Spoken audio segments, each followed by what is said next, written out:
Hey, this is Jason with Progress Physics, and we're here with Brandon. Brandon, thank you very much. We are here at San Japan XIV in the beginning of September 2023.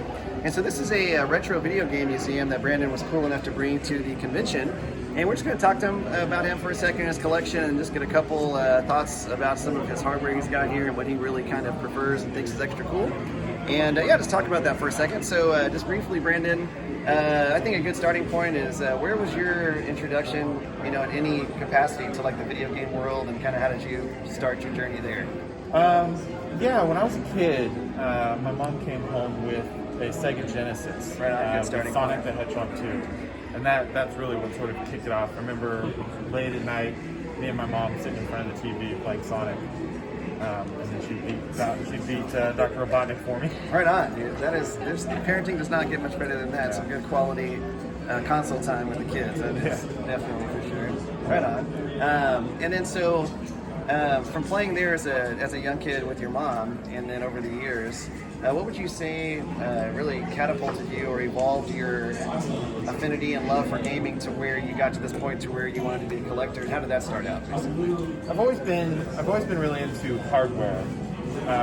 So I've kept all of my consoles from my childhood growing up, and about 12 or 14 years ago, I was like, man, I've got a lot of consoles that I keep moving to all these apartments.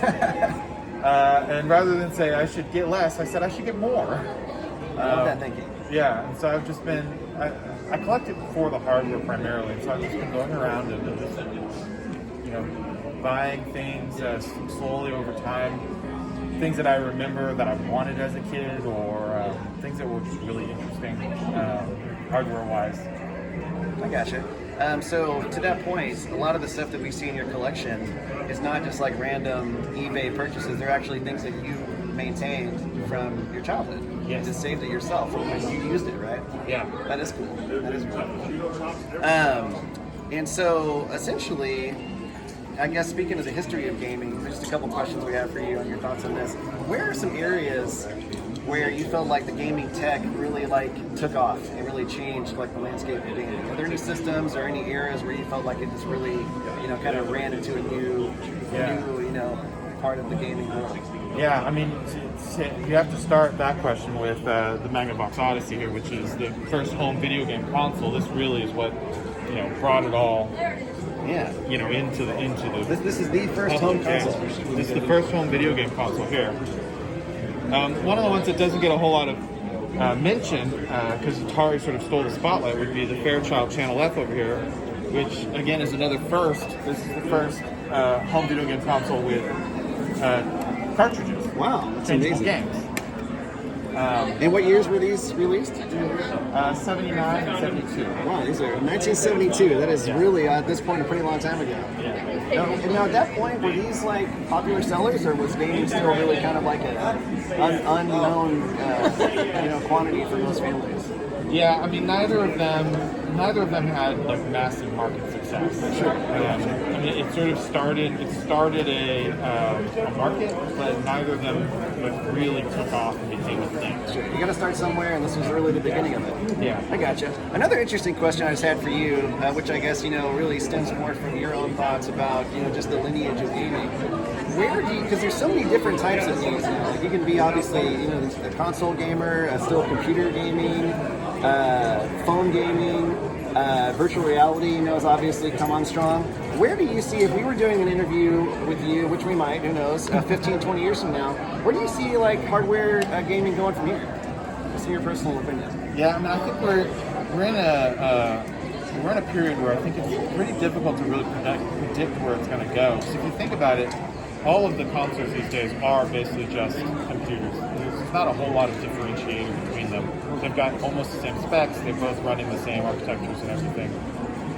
So I think that where we're going to go from here is really probably going to be more into different types of experiences. You mentioned VR. I think VR, we're kind of on the cusp where VR technology is starting to become more usable for the mainstream.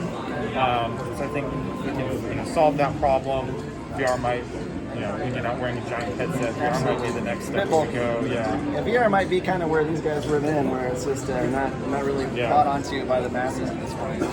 Yeah, it is fun. It's hard to really predict because right now what you're seeing is sort of this merging of all of the systems because they're all basically computers. They're all sort of starting to, the same games are on all the systems. Yeah, it's not really much differentiator. Nintendo, as always, is sort of standing out because they keep coming up with new formats for games, right? The motion controls with the Wii, or the multiple screens with the Wii U, and the Switch. So I think Nintendo's probably going to come up with some new wacky thing. And we talked about that the other night, about how they're not afraid to really just jump into new ideas and innovate in a way nobody else is. So that's a good point. Yeah. So we'll probably have some new wacky form factors. I think VR is going to become more mainstream as we start tweaking that. It becomes easier to use.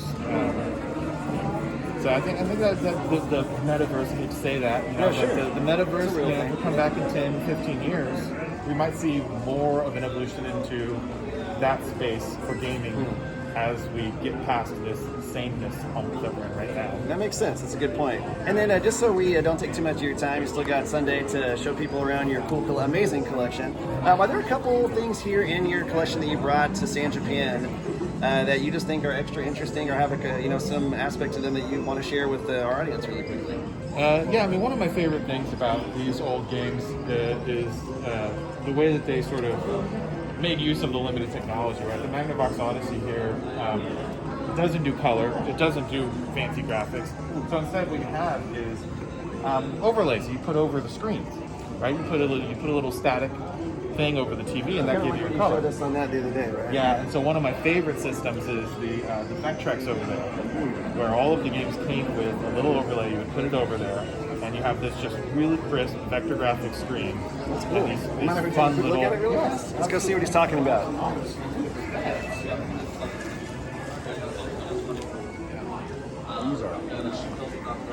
People were asking what the Odyssey was. I almost wanted to stop and say it's the first home console ever.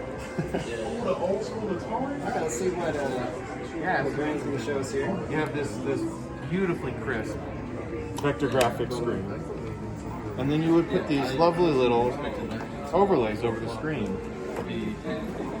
to bring out the games in it. Wow, that is actually really, really chill. Yeah. It's just a creative way to make use of the technology you had and add a little flair to it. And so every different game did you buy it separately? Just had it separate overlays that you used for the... Yeah, so it would come with the games. You would have the cartridge and the overlay for the system. Right on. And this was a 1982 release? Yeah. Gotcha. That is really, really cool. All right, well, thanks for showing us that. Anything else that comes to your mind? You were saying I love them all. Yeah, exactly. You got all of his amazing collection items here. There's a lot of love for sure.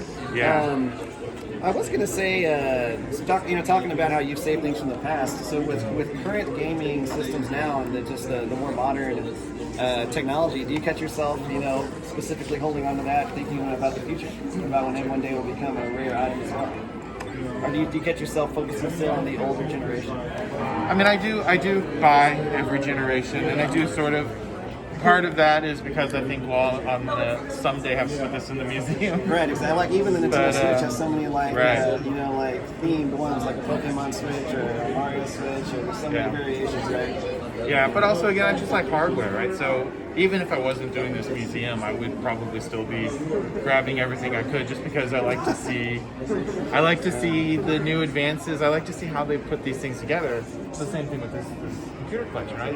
It's fun to look at how technology advances over time. Sure. And if you're just looking at one thing, you can't really get a picture of where we've been or where we're going. You have to look at how we got there. Yeah, and that's what they say actually history is, right? Being able to piece together the entire big picture, like you said. So that's a cool perspective. It's really cool somebody can apply that historical mindset to the video game hardware technology. So that is very, very chill, and we appreciate you doing that.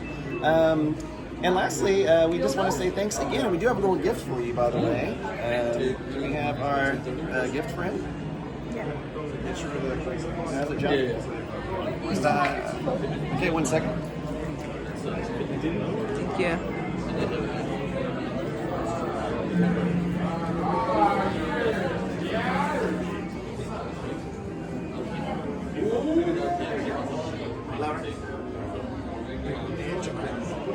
don't know if you already have this already, but we picked it up for you in the dealer's room. It's pretty cool, and this is it was an add-on to an old system that came out in the early 80s for, I believe it was I don't know if you have one of those already or not. I do. I have a box one over there. Nice, sweet. Well, here's another one. Oh, no, I don't have one of these. I have the Famicom. Oh, you have the main unit. Gotcha. Yeah. So this is an accessory, I believe they said, for like a sports add-on or something for like an Olympic system. So anyway, for your time and for showing us around and doing a cool video so people can understand about your mission and passion and collection, that's for you.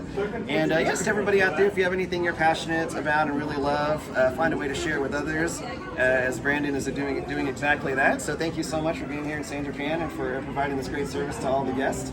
And we'll see you next time. Thank you very much. Have a great day, everybody.